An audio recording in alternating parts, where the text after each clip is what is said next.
3 kesulitan Patrick Kluivert wujudkan ekspektasi tinggi Indonesia. Pelatih Ragnar Oratmangoen kesal Ragnar memperkuat Indonesia. Pemain naturalisasi ragukan Patrick Kluivert. Pemain keturunan gagal dinaturalisasi, pilih bermain di Asia Tenggara. Pelatih FC Dender, Vincent Euffraert mengakui tidak sepenuhnya senang dengan status Ragnar Oratmangoen sebagai andalan timnas Indonesia. Bukan tanpa sebab, Vincent Euffraert menyoroti begitu panjangnya durasi perjalanan Oratmangoen dari Belgia ke Indonesia. Secara teknis, hal itu dinilai bakal membuat penyerang berdarah Maluku itu mendapat kelelahan. Kondisi fisiknya tidak terlalu baik saat kembali ke klub. Jangan remehkan perjalanan panjang itu. Ragnar sering menghabiskan 10 jam di pesawat untuk pertandingan internasional seperti itu, kata Vincent Euffraert dikutip dari Gazette van Antwerp, Sabtu, 11 Januari 2025. Ia kemudian melakukan perjalanan yang melelahkan dan mungkin jet lag, dan kemudian terkadang kembali hanya sehari sebelum pertandingan, tambahnya. Patrick Kluivert ditargetkan membawa timnas Indonesia lolos ke putaran final Piala Dunia 2026. Namun, mantan striker tim Garuda, Sergio Van Dijk, pesimistis Kluivert mampu memenuhi target tersebut. Sergio Van Dijk merasa pesimistis Patrick Kluivert bisa membawa timnas Indonesia meraih hasil bagus di kualifikasi Piala Dunia 2026. Menurut ex-striker Persib Bandung tersebut menilai, Kluivert membutuhkan waktu hingga 6 bulan untuk membentuk tim yang ideal. Saya masih sedikit ragu karena ekspektasi untuk Patrick Kluivert harus mendapat hasil yang terbaik pada pertandingan kualifikasi Piala Dunia, Maret dan Juni. Biasanya pelatih baru butuh waktu untuk beradaptasi dengan pemain, tulis Van Dijk di akun Instagramnya. Biasanya pelatih mau membangun sistem permainan baru dan itu butuh lebih banyak waktu, mungkin 3-6 bulan.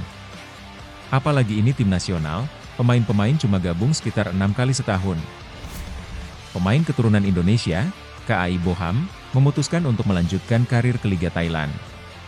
Sebagai informasi, nama KAI Boham sempat mencuri perhatian pecinta sepak bola tanah air pada tahun 2022 lalu. KAI Boham menjadi salah satu nama yang dipanggil Shin Tae-yong guna mengikuti seleksi gabung timnas U20 Indonesia untuk Piala Dunia U20. Hanya, nama KAI Boham dinyatakan tak lolos.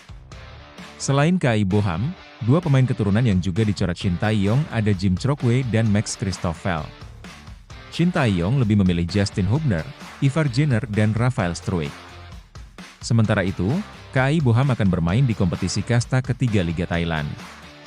Pemain berusia 21 tahun itu bergabung dengan klub Phuket Andaman FC. KAI Boham mengaku pindah ke Thailand agar mendapatkan menit bermain. Sejatinya, KAI Boham memiliki niatan untuk bermain di Indonesia. Hanya, pemain berposisi sebagai bek itu menjelaskan belum ada klub Indonesia yang tertarik. Ia berharap impiannya bermain di Indonesia bisa terwujud di masa depan. Masuk ke tim utama klub Eropa dari akademi muda seringkali sulit. Aku tidak ingin menunggu sampai akhir karierku untuk memajukan sepak bola di Indonesia. Aku ingin melakukannya sekarang. Sayangnya tidak ada kesempatan untuk kembali ke tanah airku. Meskipun ini adalah level ketiga di Thailand, aku pikir ini adalah langkah yang tepat. Aku berharap di masa depan yang dekat bisa membela klub di Indonesia, kata KAI Boham. Pemecatan PSSI memang menggoreskan kepedihan. Pemakzulan terkesan tergesa-gesa dan dipaksakan, mengingat Shin Tae-yong masih mengantongi kontrak hingga 2027 di timnas Indonesia. Selain itu, PSSI juga dianggap berjudi mengingat timnas Indonesia dalam waktu dekat akan melakoni laga lanjutan grup C ronde ketiga kualifikasi Piala Dunia 2026 zona Asia. Soalnya, Australia, Bahrain, dan Cina juga punya mimpi yang sama dengan Indonesia. Jadi, bisa dipastikan, skuad Garuda bakal menghadapi pertempuran hebat. Tak hanya itu, Patrick Kluivert bisa saja gagal mengemban misi karena faktor lain. Berikut beberapa di antaranya. Persiapan yang mepet.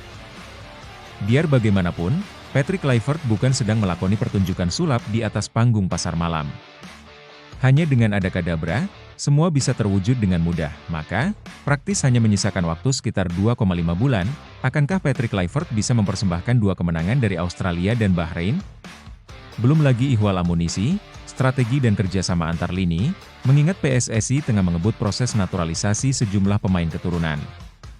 Tak mudah tentunya bagi Patrick Kluivert untuk mengejawantahkan strategi yang ia inginkan. Reaksi negatif. tekanan publik dipastikan tak semasif sekarang, jika saja PSSI tak menunjuk Patrick Kluivert sebagai pengganti Shin Tae-yong. Maklum, Patrick Kluivert sama sekali tak punya rekam jejak yang bisa dibanggakan saat menukangi Jong Twente, Curaçao, pun klub antah berantah Adana Demirspor. Selama membesut ketiga tim itu, selain hanya seumur jagung juga nihil trofi. Patrick Kluivert juga dikenal sebagai asisten pelatih di banyak klub dan yang paling mentereng saat masuk ke dalam tim kepelatihan timnas Belanda di Piala Dunia 2014 besutan Louis van Gaal. ST masih lebih oke. Dibandingkan Patrick Kluivert, pahatan Shin Tae-yong sebagai ahli taktik jauh lebih mengilap. Setidaknya, ST pernah memimpin Korea Selatan di Piala Dunia 2018. Saat itu, secara mengejutkan, Korsel mampu mengalahkan Jerman di fase grup, walau pada akhirnya terdepak, tapi kemenangan atas Jerman setidaknya membuat nama Shin Tae-yong sempat meroket ke langit ketujuh. Di level klub, Shin Tae-yong juga pernah mempersembahkan gelar jawara AFC Champions League 2010 dan Korean FA Cup 2011 kepada Seongnam Ilhwa Chunma. Sukses timnas Indonesia bertahan hingga putaran ketiga kualifikasi Piala Dunia 2026 zona Asia juga tak lepas dari keringatnya, meski ia juga tak bisa memungkiri program naturalisasi yang digebar PSSI sangat berperan besar.